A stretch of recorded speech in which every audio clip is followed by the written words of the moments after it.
Le grand débat du web, le décryptage de l'actu connectée.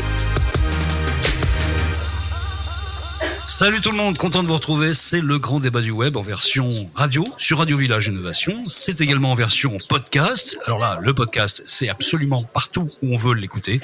Et c'est une fois par semaine pour écumer l'actualité connectée avec trois spécialistes, trois experts du web qui viennent sans maquillage cette fois-ci, comme c'était le cas avant dans une émission plutôt télévision qu'on faisait qui portait le même nom. Et ils ont pour nom Sharon Sofer. Salut Sharon. Salut. C'est détendant finalement de venir comme ça dans une émission sans avoir besoin de se maquiller avant, ça change un peu. Écoute, moi ça me déplaisait pas de me faire maquiller exceptionnellement.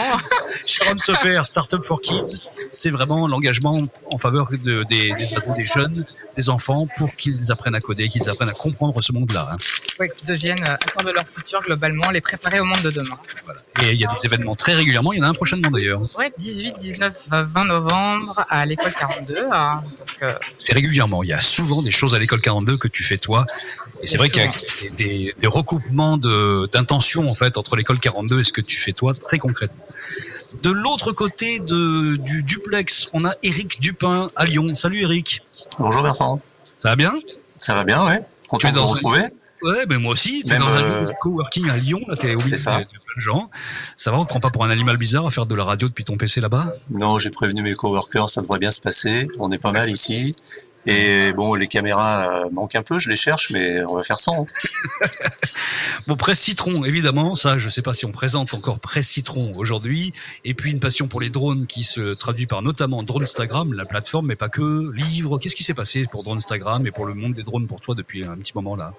Eh bien, écoute, pour être très honnête, il s'est pas passé grand-chose parce que le marché est un petit peu balbutiant en ce moment et et puis il y a beaucoup d'hésitations qui sont liées à l'instabilité et à l'incertitude sur les réglementations.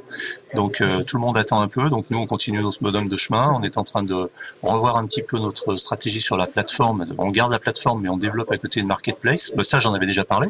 Donc là, c'est en cours. Elle devrait sortir dans les prochaines semaines et sur laquelle maintenant on va passer un petit peu à un modèle économique avec la possibilité pour les gens qui font de la photo et de la vidéo par drone de les vendre directement sur la plateforme. Et en face de Sharon, ici dans le studio de Radio Village Innovation, on a Fred Hafner. Salut Fred. Salut Bertrand, bonjour tout le monde. Mais quelle voix! On l'entend tous les matins cette voix-là sur Oui FM. Ça fait quelques mois maintenant que tu officies en matinale. Donc t'es l'homme qui se lève très tôt tous les matins. Exactement, ouais, c'est de 6h à 9h à l'antenne. Ouais. Ça va, tu t'éclates bien? Ouais, on s'amuse bien, ouais, même s'il faut se lever tôt, comme tu dis. C'est vers 3h30, 4h. Là, quand on n'a pas les caméras et qu'on est en radio, on voit tout de suite que l'homme a des yeux un petit peu boursouflés du gars qui s'est levé très très tôt le matin. Et comment on fait cette émission? C'est plus compliqué en fait. Bah, c'est dur de se coucher réellement tôt, donc du coup on dort peu, mais c'est le jeu en vaut la chandelle. Toi, t'es un passionné de nouvelles techno depuis à peu près toujours. Ça fait très longtemps qu'on se connaît dans ce domaine-là, et t'as déjà des projets aussi à côté de la radio aussi. Oui, on est en train de préparer, écoute, avec un très grand opérateur de télécommunications, on va dire, une série d'émissions autour des nouvelles technologies, et à chaque fois en invitant des gens pour débattre de sujets importants comme la cybersécurité, l'intelligence artificielle, etc. Mais ça, je t'en parlerai peut-être une prochaine fois. D'accord, ça va être de la télé, ça. Ça, c'est de la web télé, on va dire. Ça sera diffusé sur les différents réseaux. Le grand débat du web, comme chaque semaine, ce sont 30 minutes, un petit peu moins maintenant qu'on a fait les présentations, pour parler de deux sujets de l'actualité connectée. On parlera aujourd'hui de la suppression provisoire du compte Twitter de Donald Trump. Ça a duré 11 minutes, mais ça a fait un buzz mondial. Catastrophe. Que faut-il en penser? Catastrophe, dit Fred, et je pense que Eric Dupin pense aussi que c'est une catastrophe. Je suis pas sûr que Sharon soit du même avis. On va en parler dans un instant. Et puis, faut-il craquer pour l'iPhone X? Évidemment, et c'est 1100 à 1300 € qu'il faut sortir pour avoir ce nouvel objet d'Apple. On en parlera en deuxième partie. Que faut-il penser de la suppression provisoire du compte Twitter de Donald Trump? Le compte personnel désactivé pendant 11 minutes, donc c'était le 2 novembre dernier. Il faut savoir que ce compte personnel compte quand même 42 millions de followers. Et on a appris évidemment que c'était un employé du service client de Twitter qui faisait sa dernière journée et qui a voulu faire un baroud d'honneur qui va lui coûter très très cher a priori, puisqu'il risque quelques années de prison sur cette affaire-là. En tout cas, il y a eu quelqu'un qui a pris la défense de la liberté de parole, y compris pour Trump, c'est Eric Dupin dans son billet quotidien, son billet d'humeur. Eric, tu as fait un truc très long récemment pour dire que tu penses vraiment que c'est une connerie sans nom. Oui, complètement. Alors déjà, je dis tout de suite en préambule que je ne suis pas du tout un partisan de Trump, ni un adversaire, peu importe, je m'en fous, je me pose plutôt en observateur le plus neutre possible. Et puisque je parle de neutralité, j'ai aussi tout de suite un terme qui me vient à l'esprit, un terme qu'on utilise beaucoup en ce moment, c'est la neutralité du web. Et je pense que c'est une mauvaise chose qu'on puisse comme ça, sur un mouvement d'humeur et pour frimer devant ses petits copains, s'amuser à couper le compte Twitter d'une personne. Alors ça pourrait être un anonyme ou une personne très connue comme Trump, ça change rien au problème. Je pense que Twitter n'est pas ni juge ni policier. Il y a effectivement des règles d'utilisation du service. Donc soit Trump a contrevenu aux règles d'utilisation et à ce moment-là il doit être mis en demeure et où on ferme son compte, mais ça doit être décidé de façon tout à fait officielle par les personnes qui dirigent Trump et par les services juridiques de Trump, mais en tout cas certainement pas par un gars qui est en plus un stagiaire qui était là en mission et qui s'amuse à faire ça juste avant de partir juste au moment de quitter son poste. Je trouve ça totalement ridicule et pour tous ceux qui disent que c'est génial d'avoir fait ça, que c'est un héros, j'aimerais bien leur poser la question de savoir s'ils auraient réagi de la même façon, si la même personne avait fait la même chose avec le compte de Barack Obama par exemple, ou d'Hillary Clinton ou d'une autre personne. Donc moi ça me pose un problème, c'est que c'est le problème de l'arbitraire et l'arbitraire on sait où ça mène. Donc voilà, il y a le vrai problème simplement aussi, c'est qu'un stagiaire entre guillemets ou quelqu'un du service client, le dernier jour en plus, est accès quand même à la possibilité de couper. C'est ce que j'allais dire. C'est grave en matière de sécurité pour Twitter. Ça pose un problème de sécurité. Alors comme je le disais dans mon Sharon édito, et Fred veulent intervenir sur cette notion de sécurité. Oui, bah voilà, je laisse intervenir. Surtout qu'il y a deux débats. Enfin, les gens traitent ce stagiaire comme un héros parce que tu peux détester certaines personnes Trump, en tout cas, oui. Ce qui remet pas en question qu'évidemment c'est absolument inacceptable que n'importe quelle personne sans statut spécifique chez Twitter puisse désactiver un compte. Donc pour moi c'est deux sujets orthogonaux. Personne, je pense que même dans les gens qui glorifient ce garçon, ce stagiaire, personne ne trouve normal que quelqu'un puisse accéder à un compte Twitter. Je pense qu'il a voulu faire une blague très potache au départ, j'imagine. Il n'a même pas rendu compte de la bêtise qu'il était en train de faire et qui va lui coûter très très cher dans sa vie en fait. Qui pourrait lui coûter cher, c'est pas sûr. Mais moi je le souhaite pas. Je n'ai pas du tout envie qu'il aille en prison. Mais on peut faire confiance à Trump pour l'aider à ce que ça lui coûte cher. Oui, si tant est que la justice est quand même un peu indépendante aux US. Oui, c'est vrai. Fred. Non, mais je pense que comme le disait Eric, effectivement, que ce soit Trump ou un anonyme finalement, ça revient au même. On peut se demander si c'est vraiment normal que n'importe qui chez Twitter puisse couper comme ça, juste en cliquant sur un bouton, un compte. Ça, effectivement, ça prouve peut-être le manque de contrôle de Twitter, le manque de modération, on le reproche souvent. Après, je pense pas que ça soit quelque chose de si grave non plus. Effectivement, c'était un truc potache, sans doute un peu idiot et mal foutu, mais le mec a dû se faire un peu YOLO, quoi. Allons-y, je me casse.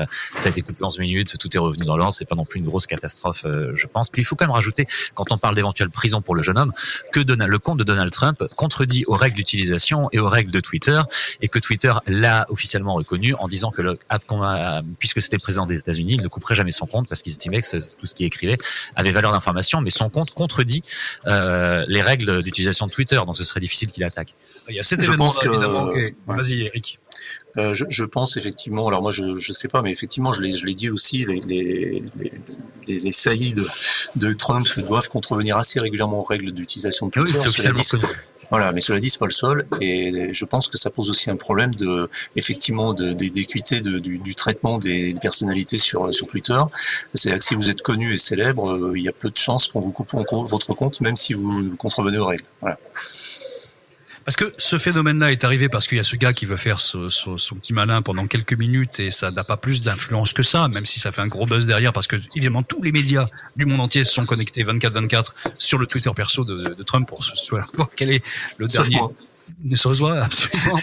Bon, moi non plus. 42 millions de followers, aucun d'entre nous n'en fait partie. Tu suis non. Non, mais sérieusement, non. C'est vrai qu'on n'a pas tellement envie de se faire du mal tous les jours avec la connerie. C'est ça. Ça, c'est une évidence. Et puis les médias les relaient assez de toute manière, on y échappe. Voilà, moi je les connais par cœur. Ça marque un phénomène qui est assez nouveau, dont on a déjà parlé ces dernières semaines, ces derniers mois. C'est le fait que les réseaux sociaux se retrouvent en porte-à-faux vis-à-vis du terrorisme, vis-à-vis d'abus de temps en temps.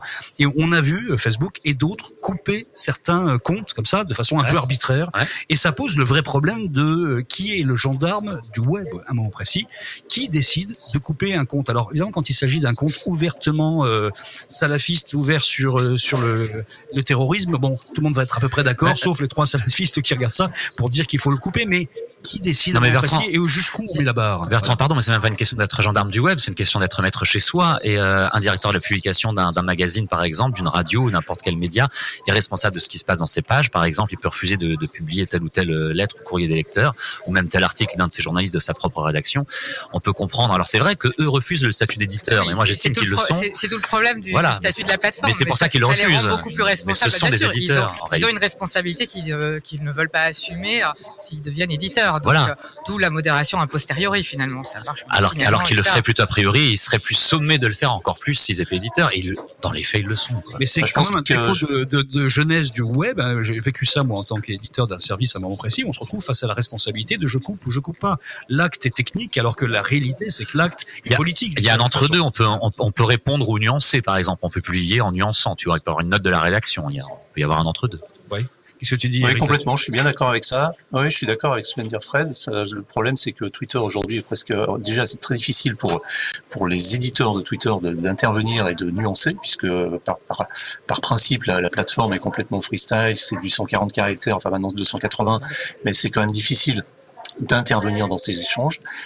Donc c'est un peu compliqué. Après, effectivement, comme le dit Fred, un éditeur et un responsable de publication est maître chez lui. Mais quand même, Twitter, c'est pas une publication tout à fait comme les autres. C'est une plateforme qui est complètement atypique par rapport à une publication classique, et c'est presque devenu entre guillemets un bien public. Donc c'est plus compliqué à mon avis pour les éditeurs de Twitter de décider à quel moment ils doivent fermer un compte, à quel moment ils doivent le laisser, dans quelle mesure ils doivent le laisser, comment ils doivent le modérer, etc.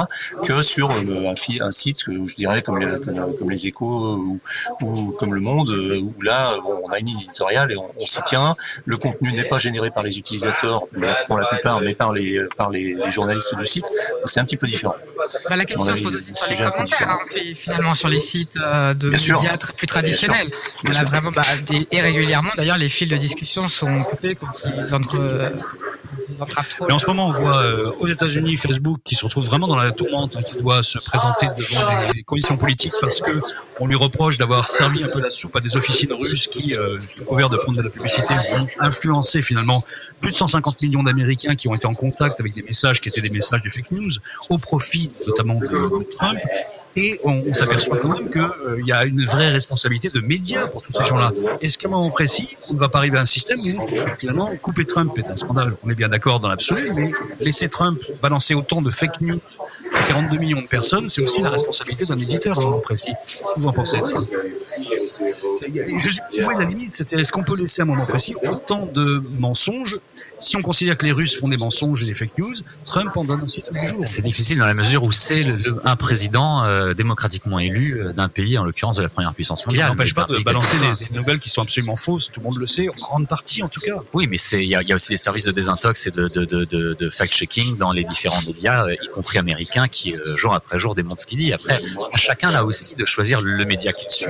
Si on s'informe qu'avec le compte de Trump, effectivement, on va être mal informé, mais le choix de base est le mauvais aussi. C'est la question du rôle finalement des plateformes comme Twitter et Facebook par rapport à ça. Donc, est-ce que eux ont vraiment le rôle de dire que ce qui est publié sur le compte de Trump est faux?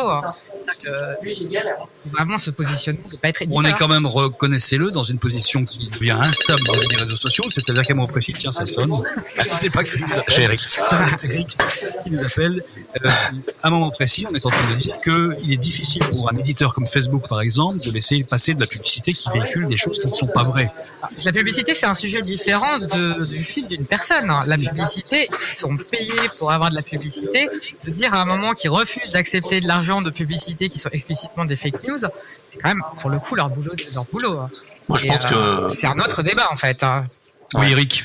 Je pense que Trump, en fait, il y a énormément de contre-pouvoirs et de sources de contre-information qui font que tout ce que les bêtises que peut dire Trump sur son compte sont largement contrecarrées, tu veux dire. Contrecarrées, contredites, disséquées, etc.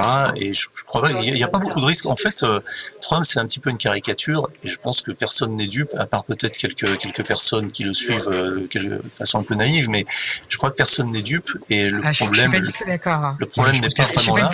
Il y a apparemment beaucoup de millions de personnes qui le suivent de façon très premier degré aux États-Unis. Ils sont premier degré. Et de toute façon, on voit ce phénomène des gens qui suivent en fait que des choses qui vont dans leur sens, et au final pensent que le monde est fait à cette façon. Donc ils ne vont suivre que les médias pro-Trump au final. Et comme non, mais oui, mais pour 30 millions, en contact avec des idées qui sont les siennes, en fait, on n'est jamais en contact avec ceux qui disent le contraire. Oui, ça, et c'est pas marginal, il garde quand même une base extrêmement forte, même s'il y a des gens qui sont déçus. Donc il faut vraiment pas se leurrer sur la place de Trump aux États-Unis, et il garde quand même une assise populaire. C'est quoi la base électorale de Trump aux US? C'est quoi? C'est 30 millions de personnes.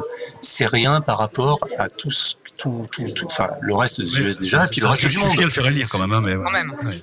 Non, mais c'est ça en fait. Est-ce que le débat porte vraiment sur Twitter ou sur qu'est-ce qu'on fait et comment on accepte la démocratie telle qu'elle est actuellement? Parce que finalement, ceux qui suivent Twitter, le compte Twitter Trump au premier degré, sont ceux qui ont voté pour lui. On sent bien que ça coince quand même. Il y a des petits points d'achoppement qui font qu'on peut avoir des idées générales et généreuses sur la liberté d'expression pour tout le monde, mais on voit bien que on va devoir faire avec un nouveau monde, en fait, dans lequel il va falloir composer la démocratie entre ce qu'on donne, ce qu'on ne donne pas, ce qu'on coupe et ce qu'on ne coupe pas. Et ça va être compliqué. Je pense qu'on en reparlera dans cette émission.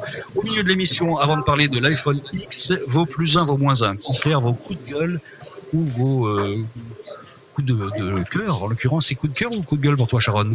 Alors coup de cœur, je sais pas si c'est le terme. C'est les annonceurs qui se retirent du site jeuxvideo.com du forum 1825 suite au harcèlement subi par les femmes sur la plateforme. C'est un peu le même sujet. C'est un peu le même sujet. Et on y revient. Et c'est l'argent qui fait réagir. Donc on revient au pub finalement sur Twitter. C'est vrai que si c'est le seul moyen de faire réagir sérieusement, rapidement et efficacement, voilà. En tout cas, je suis contente qu'il y ait une vraie prise de conscience et des réactions fortes. Oui, parce que est-ce que jeuxvideo.com doit ou pas laisser s'exprimer ces gens-là de façon aussi radicalement dégueulasse sur ce forum? C'est une vraie question à un moment précis. Qu'est-ce que tu en penses, Fred? On en revient au sujet précédent finalement. C'est une question de modération. Est-ce que la modération est faite et bien faite? J'en doute. En l'occurrence, le directeur de ce site et de ce groupe Webedia a promis à la ministre qu'il allait doubler les effectifs de modération, mais sans préciser le nombre d'employés. C'est ça, on sait comment fonctionne la communication, et je pense comme Sharon qu'il doit passer de 2 à 4. Et après, se pose la question de la liberté d'expression. Premier amendement aux États-Unis, en France, c'est plus flou. Mais... En France, non, c'est pas plus flou, c'est plus clair. C'est pas plus flou, c'est beaucoup plus clair. C'est-à-dire qu'en France, il n'y a pas de liberté d'expression pour dire des choses antisémites, homophobes, racistes, etc. Non, il y a des règles sexistes et ça refrain les règles. Il n'y a pas de sujet. On coupe. Bien sûr. Ah bah oui, là c'est la loi. Eric, on coupe le 18-25 ou pas? Alors je vais te dire une confidence, je n'y ai jamais mis les pieds, j'en entends parler uniquement. J'espère bien que tu n'as pas mis les pieds. Voilà, parce qu'on en entend dire aujourd'hui. J'ai l'impression que c'est pas très. Si, j'y vais tous les jours. En fait, c'est moi. D'ailleurs, l'espèce de compte qui me joue c'est moi. Et non, ça me rappelle les mauvaises heures de Twitter, donc des trolls totalement anonymes qui vomissent des insultes sur d'autres, qui font du harcèlement, etc. Donc moi j'ai connu ça, je trouve ça absolument dégueulasse. Donc si on fait fermer leur bouche à ces petits cons, ça me gênera pas du tout. Oui, et puis ça fera, parce que si on peut vraiment aider de façon très concrète ces journalistes qui vivent un enfer, quoi, c'est quand même l'horreur absolue. Bon, je pense qu'il y a une prise de conscience qui est en train de se faire. Plus un, moins un, Fred. Moins un, désolé. Normalement, j'aime tout le monde, mais là quand même non. C'était il y a quelques semaines déjà, mais je trouve qu'on a peu parlé chez nos confrères. Emmanuel Macron a inauguré début octobre, je crois, dans la région d'Amiens, le nouvel entrepôt d'Amazon. Amazon est en train de continuer à s'implanter en France. Ils vont avoir un siège social ou quelque chose d'équivalent dans l'Essonne aussi bientôt. Bref, donc le président de la République inaugure les entrepôts d'Amazon, alors que le géant américain du web paye toujours pas ses impôts à sa juste valeur en France. Alors qu'il y a eu encore il y a quelques semaines là aussi des nouvelles pressions de l'Union européenne. Je pense qu'il y a un vrai problème. On est d'accord, on n'est pas d'accord, mais on leur court après ou pas. Il faudrait arrêter de faire les deux à la fois. En même temps, si le fondateur d'Amazon veut devenir, ce qu'il est déjà depuis quelques semaines, l'homme le plus riche du monde, il faut bien aussi qu'il ne paye pas d'impôts. On l'aura aidé finalement. On l'aura bien aidé. Mais qu'est-ce que tu en penses, Eric, toi, de ça? Rien. J'en pense rien. Non, enfin, Ça te parle pas plus que ça. Non. Enfin, moi, tu viens de m'apprendre que Jeff Bezos était devenu l'homme le plus riche du monde. Je le savais parce que je crois que sa fortune dépassait 70 milliards de dollars. Donc, il est passé devant Bill Gates. Oui. Voilà. Donc, je suis content pour lui. Après, pour le reste, non, tu vois, je me concentrais sur ta question que je pensais que tu allais me poser sur mon +1 ou mon -1. Oui, c'est la question que je te pose justement. Tu as un +1 ou un -1, Eric? Oui, on en a un petit peu parlé. J'en ai déjà parlé moi aussi il y a quelques jours. Ça concerne une marque qui est devenue une marque iconique qui s'appelle Tesla et qui, au même titre que toutes les autres marques iconiques comme Apple, et pour ne pas les citer justement, sont devenues très imperméables à toute critique.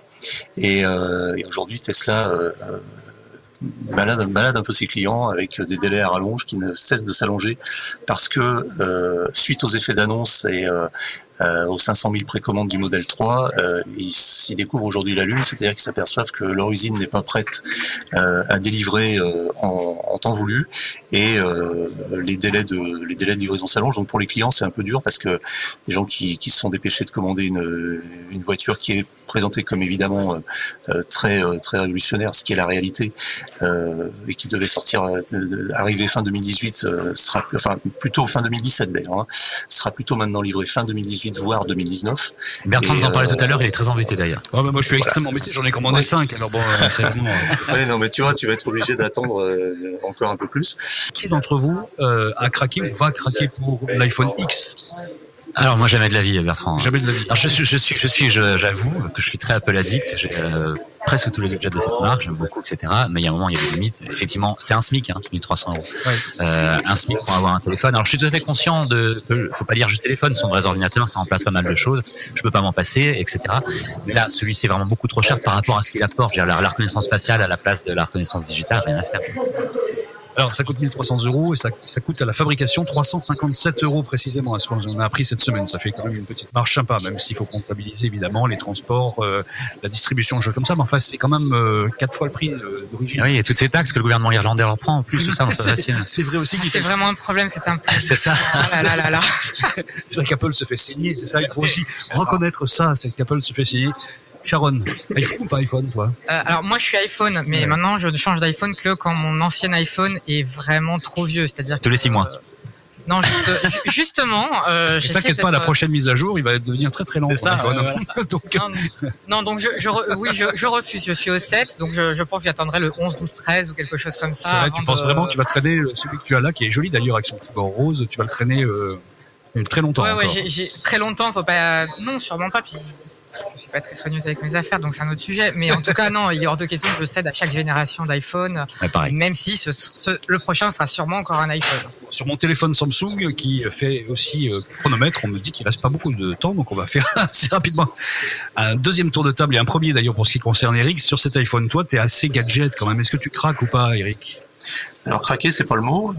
J'ai suivi tous les iPhones depuis le début parce que je l'ai toujours dit. Je suis pas. Alors moi, pour le coup, je suis pas du tout un Apple addict puisque sur le reste de mes équipements, je suis sous PC. J'ai aussi, par mon activité, la possibilité régulièrement d'avoir des téléphones Android, etc. Il se trouve que je trouve que l'iPhone, pour mes usages, est le meilleur smartphone. Voilà, ça n'a pas changé depuis 10 ans.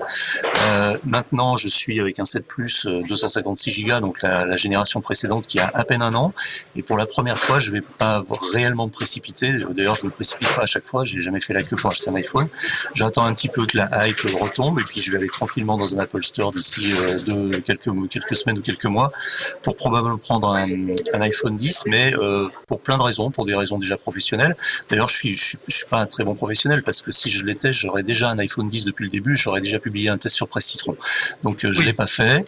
Alors, explique-nous comment ça se passe justement. Comment les attachés de presse vont appeler Presse Citron un média comme ça? Oui, effectivement, on peut en parler avec Fred. Et faire en sorte qu'on fasse, comme on l'a lu dans plein d'endroits et comme on le lit à chaque iPhone, enfin, cette fois-ci, c'est la révolution. Les précédents, bon, d'accord, mais là, c'est la vraie révolution, alors que si on prend la liste des fonctionnalités de cet iPhone X, franchement, écran borderless, OLED, dos en verre, bouton Face ID, reconnaissance faciale, bon, rien qui n'existe déjà chez Samsung depuis 3 ans. Ouais, moi, alors, je vais te répondre, Vincent, sur la question des attachés de presse là-dessus, tu vas être fixé tout de suite. Je suis assez tranquille parce que moi, j'ai absolument aucune relation aucun contact avec Apple. Je crois que le seul contact que j'ai eu avec Apple, c'est il y a quelques années où on m'a dit que j'étais pas très gentil avec eux, donc voilà, et que je pourrais pas faire partie de leur cercle d'invités réguliers à tous leurs petits événements et de prêts de produits, etc. Donc là-dessus, moi, je suis très tranquille. Mes iPhones, je vais les acheter dans les magasins Apple ou dans les magasins des opérateurs. Je les paye à leur vrai prix et ils sont à moi et je les essaye. Comme ça, je peux dire ce que je veux dessus. Donc ça, la question est réglée. Après, sur les innovations qu'il apporte, effectivement, il n'y a pas qu'Android. Moi, j'ai un smartphone, une phablette HP depuis un an qui a déjà la reconnaissance faciale, qui fonctionne très bien. Après, sur le reste, je vais le prendre quand même parce que bon, ça m'intéresse, parce que de toute façon, pour moi, il y a aussi une dimension, comme beaucoup, outil de travail. C'est-à-dire que j'ai pratiquement déporté au moins 50% de mes activités sur mon iPhone. Donc, je me sers moins de mon PC, je me sers moins de mon laptop. J'avais un iPad, je l'ai vendu, j'en ai plus. Voilà, j'ai l'iPhone grand écran avec 256 Go que j'ai encore pas rempli en un an, et ça me va très très bien. C'est un outil de travail. Donc, dans ce contexte-là, payer plus de 1 000 € pour ce genre de machine, ça fait mal, c'est clair. Mais voilà, le modèle que j'ai actuellement, j'ai déjà payé 1 169 € de mémoire. Là, je vais passer, le 7 plus 256 Go, c'était pas loin de 1 200 balles déjà il y a un an. Donc voilà, donc là je vais 64 Go maintenant. Ouais, c'est ça. Donc là, je vais passer au 10, donc je le dis d'ici la fin de l'année, quand il y en aura disponible tranquillement, en passant devant une boutique Apple. Et puis je revendrai le mien sur le bon coin et voilà, je me remettrai sur la différence. Donc ça sera pas dramatique. Voilà, voilà ma position. Je suis ni addict ni Apple fan, et en même temps, je reconnais que pour moi, c'est la meilleure machine actuellement du marché pour travailler. En tout cas, si tu les achètes tous, Apple te remercie en tant que client. Il va finir par pour le coup, ouais. Fred, je voudrais juste noter, Bertrand, qu'effectivement ta question passe sur l'iPhone 10, mais qu'ils ont sorti en même temps que l'iPhone 8, parce que 9 apparemment ils connaissaient pas le chiffre. Bref, le 8 est apparemment un vrai flop industriel, puisque Apple aurait demandé à ses fournisseurs de préparer 50% de composants en moins, c'était prévu initialement. Mais c'est normal. C'est normal, ils ont sorti 2 produits qui se cannibalisent, et exactement, moi qui suis le client typique, à aucun moment je me suis posé la question de j'allais d'acheter le 8. C'est ça. Est-ce que toi, dans une radio comme WFM, tu vois débarquer pour toi ou pour le directeur d'antenne, je sais pas, une sorte de pression gentille qui est, tiens, si vous parliez de ça, ce serait cool, on pourrait même vous en offrir un? Non, très objectivement non.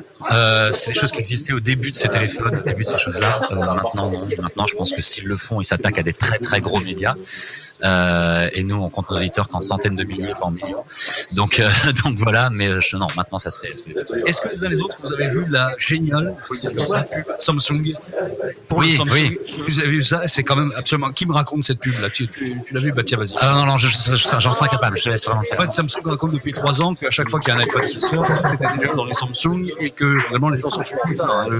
L'iPhone ne va pas dans l'eau, l'iPhone le déclentage quand il s'agit de mémoire, l'iPhone n'a pas de reconnaissance faciale avant Samsung, et la pub est vraiment assez géniale. Vous l'avez vu les uns les autres? Sharon, tu l'as vu ça ou pas? J'ai vu brièvement, mais c'est pas la première fois que Samsung. Oui, mais là ils vont très loin quand même, parce qu'ils montrent vraiment des iPhones directement dans l'eau, dans la publicité, dans l'eau, et on est dans quelque chose où en fait Samsung est en train, malgré ses problèmes d'ailleurs qui semblent un peu résolus, en fait, le bug buzz de Samsung ne lui a pas fait tant de mal que ça à terme, on verra sur la suite. Il est en train de se régaler un tout petit peu, parce que est-ce qu'Apple est encore une marque sexy avec ses iPhones? C'est la question, et ça sera la dernière du jour d'ailleurs. Bah écoute, moi je te donne ma réponse là-dessus sur ces fameuses publicités Samsung. Je suis d'autant plus à l'aise pour en parler que j'avais fait un article en 2014 dont le titre était Publicité, l'hommage permanent de Samsung à Apple. Et moi je prends complètement le contre-pied là-dessus. C'est que en fait, je trouve que toutes ces publicités, je les ai toutes mentionnées dans l'article, elles y sont toutes, contribuent à affaiblir à chaque fois un peu plus la marque Samsung, et même à la ridiculiser, parce que Samsung ne sait que se comparer à Apple, ce qui veut dire que quelque part c'est un hommage et qu'Apple est la référence, et que Samsung, en fait, le message subliminal qui est envoyé, c'est que Samsung court après et n'arrive pas à rattraper Apple. Et les histoires de technologie qui étaient avant sur Samsung, si tu regardes bien, c'est un peu bidon. La reconnaissance faciale, tu pouvais déverrouiller un téléphone avec la photo de la personne, ce qui est totalement impossible avec celle de l'iPhone. Apple n'a jamais prétendu inventer quoi que ce soit. Ils font juste ce que font les autres, mais ils le font beaucoup mieux, et ils le font de façon radicale et définitive. Il faut reconnaître aujourd'hui. Non, il faut reconnaître, pardon de te couper, mais qu'au début, notamment au début de l'iPhone, Apple était le premier à innover sur certaines choses, alors que maintenant, ils arrivent souvent après un autre grand acteur. Oui, sur la mais technologie, mais- ils font, c'est pareil. Apple n'a pas inventé les tablettes. Pourtant, ils sont vendus des palanquets d'iPad parce que c'était les seuls à avoir fait une tablette qui soit utilisable. Voilà, donc on peut après digresser sur ce qu'est la créativité, mais la créativité, c'est peut-être aussi observer Ça va un bien marché packager, et voilà. Ça là-dessus. exactement. Et il reste une marque emblématique et les jeunes continuent à adorer Apple et ça garde une notoriété et un prestige énorme. Bon, on revient à la question que j'avais posée au départ. Faut-il craquer pour l'iPhone X? Petit sondage qui n'a aucune valeur. On est 4. Il y en a 1 sur 4 qui va l'acheter, mais pas C'est tout ça. de suite. Et Voilà. les autres vont s'en passer pour cette fois-ci. Sharon passe son tour, mais elle reviendra de toute façon vers Apple. Et puis toi aussi d'ailleurs, puisque de toute façon tu es un Apple addict. J'attends le 12 ou le 13 aussi, comme Sharon. On ira ensemble l'acheter. Voilà. C'était le grand débat du web numéro 3 sur Radio Village Innovation, à suivre également ensuite en podcast avec Sharon Soffer. Merci Sharon. Merci Eric Merci Dupin beaucoup. depuis Lyon. Et merci Bertrand. Fred Hafner. On se Merci retrouve Bertrand. la semaine prochaine pour écumer encore l'actualité connectée. Salut à tous. Le grand débat du web, le décryptage de l'actu connectée.